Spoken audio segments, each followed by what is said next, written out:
Coming up tonight on KSL Outdoors. Come with us as we chase rutting bulls with a couple of lifelong friends. Way to go. Big bulls and big time fun here on the Wasatch. I'm Adam Eakle, and this is KSL Outdoors.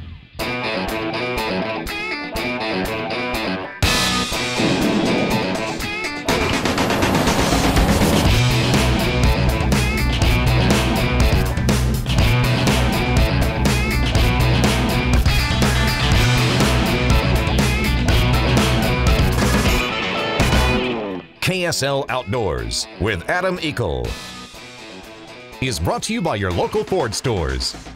Well, thanks for tuning in to KSL Outdoors. I'm Adam Eakle, and welcome to Strawberry Reservoir. But we're not going fishing, we're going elk hunting. And if you like to hunt elk, you're going to love tonight's show. We're headed out with my good friends, the Phillips brothers, here at the Strawberry Bay Marina. We've been a part of the Strawberry Valley for 30 years, Adam, and we grew up hunting. We love to hunt, and so it's part of our nature. Chances are, if you fish Strawberry Reservoir, you've run into the Phillips family.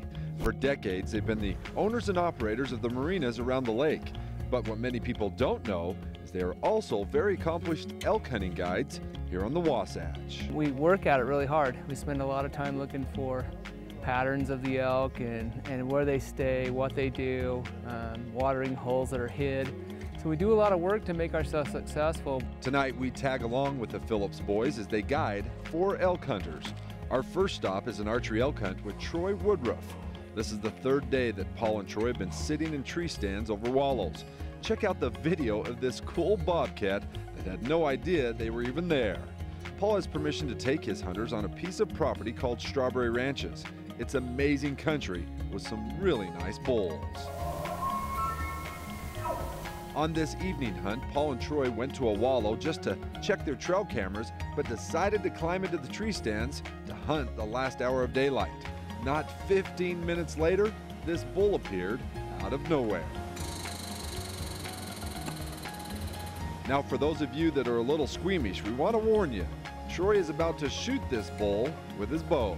I couldn't have asked for anything better. The perfect setup, everything was just ideal. It was storybook. He walked in, he gave me a perfect shot. Now, when hunting elk with a bow, you always strive to take a good, ethical shot. This is about as good as they get. The bull is quartering away and his front leg is forward, exposing his vitals. These animals are extremely strong and they have great hearing. Watch as the bull hears Troy rub his arm up against a limb as he draws his bow.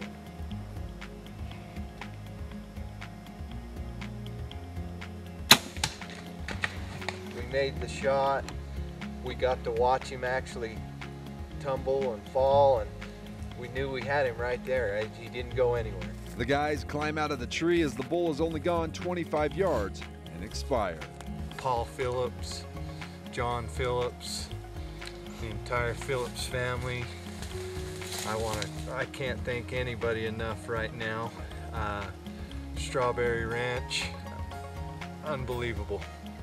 This is the type of bulls you see, and again, 25-yard shot. He went 25 yards and just unbelievable bull. I could not be happier. Congratulations, Troy. That is a pig of a bull. Not only do we get to see the satisfaction of our clients and their success, but we get to do it as a family and be together with our sons. So it's just a great time. Almost every one of our units is either at objective or slightly above. Utah has a statewide elk population objective of 72,000 animals. Right now, we're actually above the statewide objective by about 3,000 animals. Here on the Wasatch unit, the objective is 5,500 animals, and East Audi says the Wasatch elk population is over by as much as 1,000. This year, the Utah Wildlife Board approved an additional 1,450 cow elk hunting permits on the Wasatch. Many hunters have voiced their concerns that this is too many tags and might be detrimental to the herd. We have issued quite a few permits, and what people need to keep in mind, just because we've issued that many permits, that doesn't mean that many elk will be harvested. Often the success rates on those hunts are fairly low, especially the one that's during the general season. You know, it's about 40% success. Coming up. Way to go. A 14-year quest for two hunting buddies. That in just a moment, but first, tonight's quiz question. Elk were once found across much of North America, but because of overhunting, many were killed off. In fact, two subspecies became extinct, the eastern and the Merriams. The rest were driven to take refuge in more remote locations, such as the Rocky Mountains. Our Burt Brothers quiz question tonight is, how many different subspecies of elk are now found in North America? Now, if you know the answer, find KSL Outdoors on Facebook, look for the KSL Outdoors contest link. Give us the correct answer, and you'll be entered to win a Goal Zero Guide 10 Plus mobile kit from our sponsor, Goal Zero. Power your next adventure with the sun. KSL Outdoors, powered by Ford. We'll be right back. KSL Outdoors is also brought to you by Fish Tech Outfitters, Goal Zero, Utah State Parks and Recreation, the Division of Wildlife Resources, Burt Brothers, Sportsman's Warehouse, Evanston, Wyoming, and Camp Chef.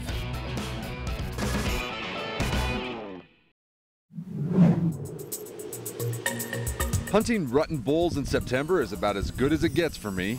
Doing it with family and friends, even better. 5 years ago on the deer hunt, I met Corey Rasmussen and Kevin Tolbert, lifelong buddies who love to hunt. This year, both drew elk tags on the Wasatch and are both hunting with the Phillips boys. It's day 2, and I'm following Paul and Kevin, while on the other side of the unit, John has Corey, already on a good bull. This morning, Joe came in and says, there's some bugling up here on the hill. I says, okay, I'm going. So I told Corey, I says, let's go, Corey, let's get up that mountain. As soon as we crested that hill up there, he bugled right there. And we hunkered down, got our spot and scopes up and scoped, started looking, and we found him right in the oak brush here. Should we try to get closer?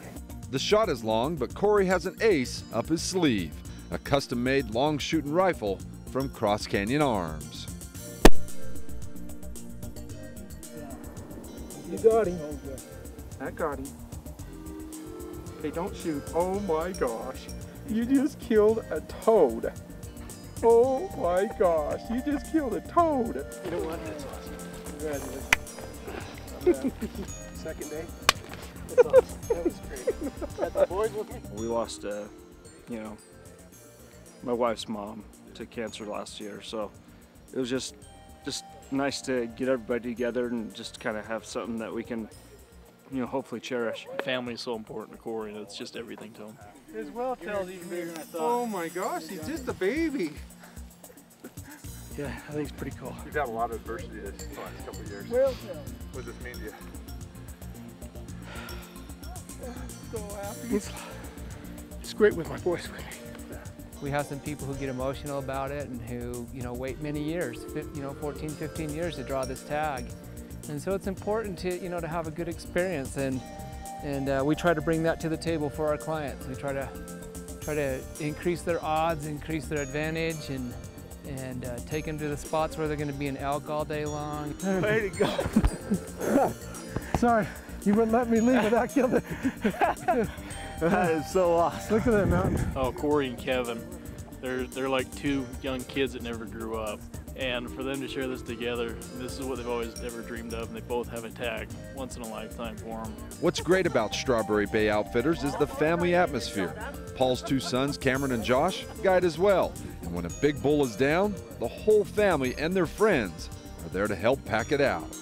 I have Cameron and Joshua who have been growing up with me doing this, and someday I hope they take the reins from me and continue this on and make memories for our clients. You actually came down a year in points so you could be here with him. Yeah. Why? Because it was important we did it together. That's important to you, isn't it? Absolutely. These guys too. This one. Stopped them all. Doesn't mean it was just a bull without them, right? That's right. That's exactly right. Well, one more to go. We've got more here coming up on KSL Outdoors. Somebody else has got to tag one out here in a second, but first, back to the guys at Fish Tech for tonight's fishing report. Whiteys in winter, they're so much fun. I'm Mick Anderson for Fish Tech with this week's fishing report. In the winter, whitefish school up to spawn, and they stay in those schools for a long time, and it makes them really easy to catch. A lot of the streams that have whitefish are artificial lure only. Whiteys don't always hit a bigger lure, but you can still use your spinning rod with a fly. Here's how you do it. What I'm going to do is put all my weight right down here on the very bottom. Then I'm going to tie a dropper and put one fly here. I like to use 2 flies, so I'm going to put a second fly on another dropper right above the first one. With a rig like this, you can get this down on bottom, it'll bounce along the bottom and put 2 flies very close to the bottom, which is where the whitefish prefer to feed. My favorite flies are sow bug imitations, and they come in a variety of colors. Always use 2 different colors. Other flies that'll work well are just your standard nymphs. Just go a little bit smaller in size. The whitefish mouth is really small and they can get bigger stuff, but you'll get more fish on a smaller fly, so try something like this. Now, the big thing with whiteys is you've got to make a really careful approach. They're in big schools and there's a lot of fish in one school. If you just walk up on the hole, you're going to spook the entire hole. You're going to have to rest that for a half hour or so. And if you're keeping fish, whitefish are really good to eat. Smoked, they're one of the best, but they also fry up really well. Try filleting them and deep frying them. For help fishing for whitefish anywhere in Utah or anywhere else, come on down to Fish Tech and we'll help you out. And now for tonight's fishing line.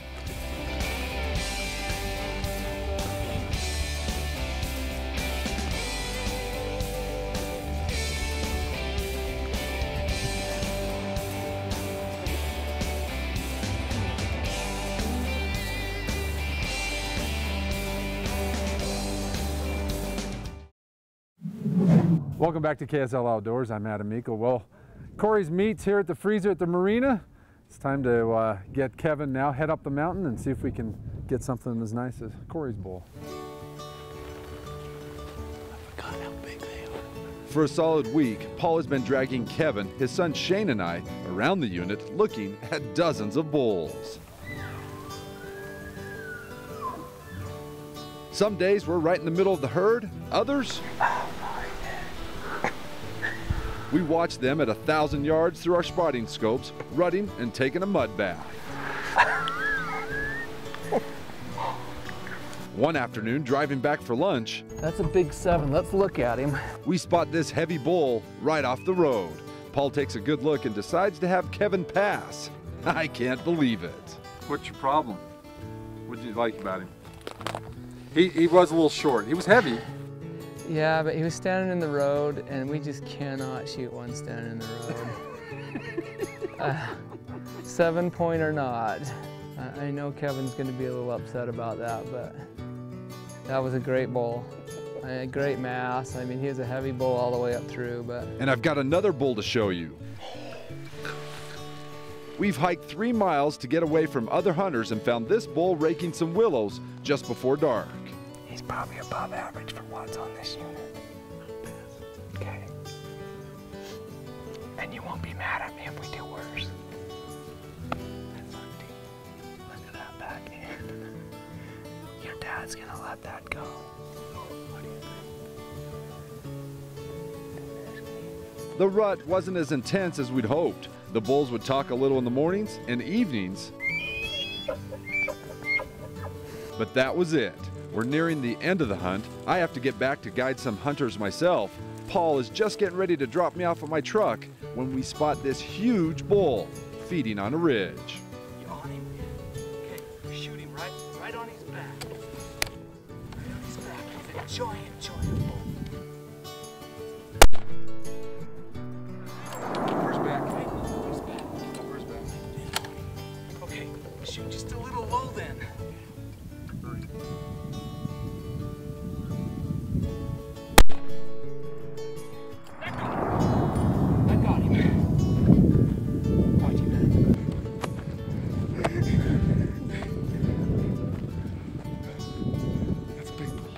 I've been saying all week, as soon as Paul says shoot, we're shooting. And it was like, shoot, shoot, shoot. Our celebration is a bit premature. The bull is hit, but not down. We dive into the canyon. Kevin is able to finish off a fun hunt. Fine going down here, and then all of a sudden, Paul and I race along. There he goes up the bottom. Shoot, shoot.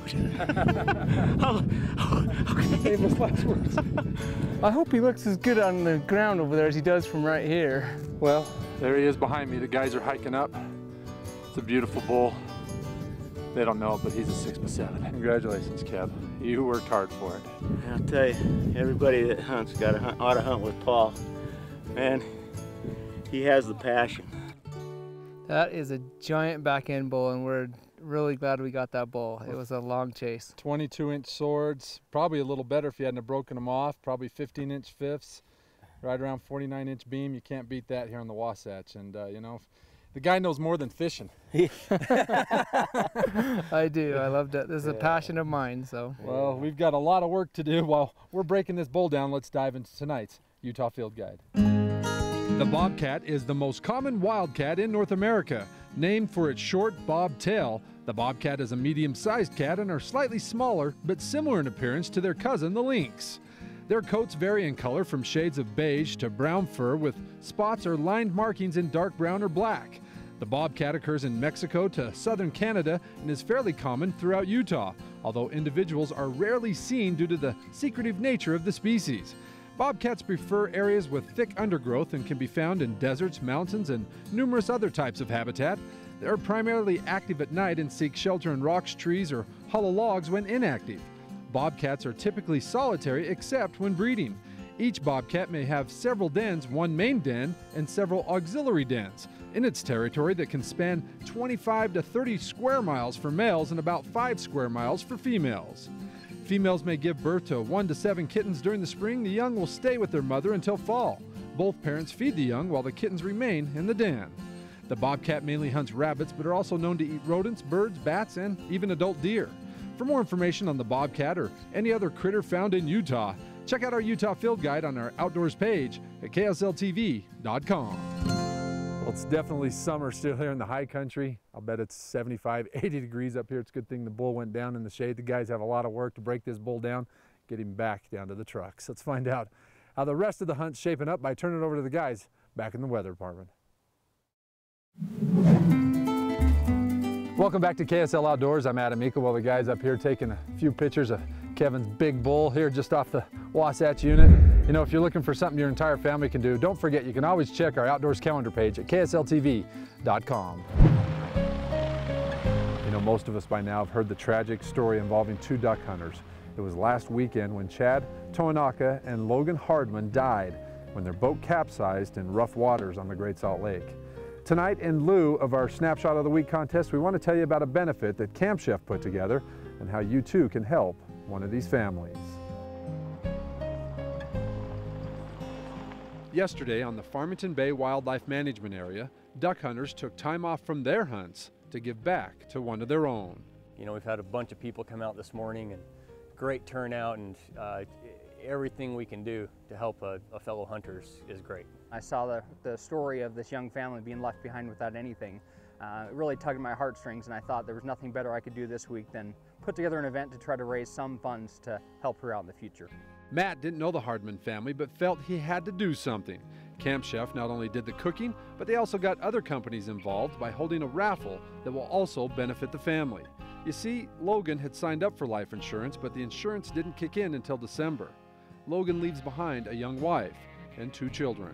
I think he'd be extremely excited, but I don't think there'd be many words shown. I think he'd flash that big, beautiful smile that he had, that addictive smile, and the only words I could think he'd say was, "Oh, geez." Hardman's 3 brothers, Andy, Tyrell, and Matt, describe Logan as a passionate husband and father of 2, a religious man, and an avid duck hunter. It's something else. They say the family is overwhelmed by the support they've received from the hunting community. I think he's looking down right now and full of tears and just the biggest smile that the hunting community would come together, things, you know, that he enjoyed and loved, and I think it'd mean a ton to him. We did everything together. I learned everything from him. From football, he's the reason I started playing football. He's the reason I started hunting. I wanted to be just like him. So he was my hero. And it's something else to see everybody come together and do this for my hero, my brother, and for his family. If you want to help out the Hardman family, just go to any Zions Bank and make a donation to the Logan Hardman account. The money will go to assisting his wife and children. Hey, let's go fishing. Hey, we're ready now. Our bulls are all killed, so it's time to go fishing. And this is a good ending to a rough week for you guys here at Strawberry Day. I'll tell you, what a top off here, Kevin. Got us a great bull, and we've just had a rough week. Lost a dear friend in Virginia who has worked with us at Strawberry for many years. Fantastic cook, and she's for watching you. over us. Sweet lady. Yeah, thanks, Virginia. Yeah, so. Thank you. Well, that's a great bull. Congrats, guys. You both tremendous bulls, great hunts, and this is what it's all about, getting out with your family and friends, guys. Get your buddies, get some newfound friends, get out here and hunt, make some memories. I'm Adam Eakle. We'll see you next weekend on KSL Outdoors.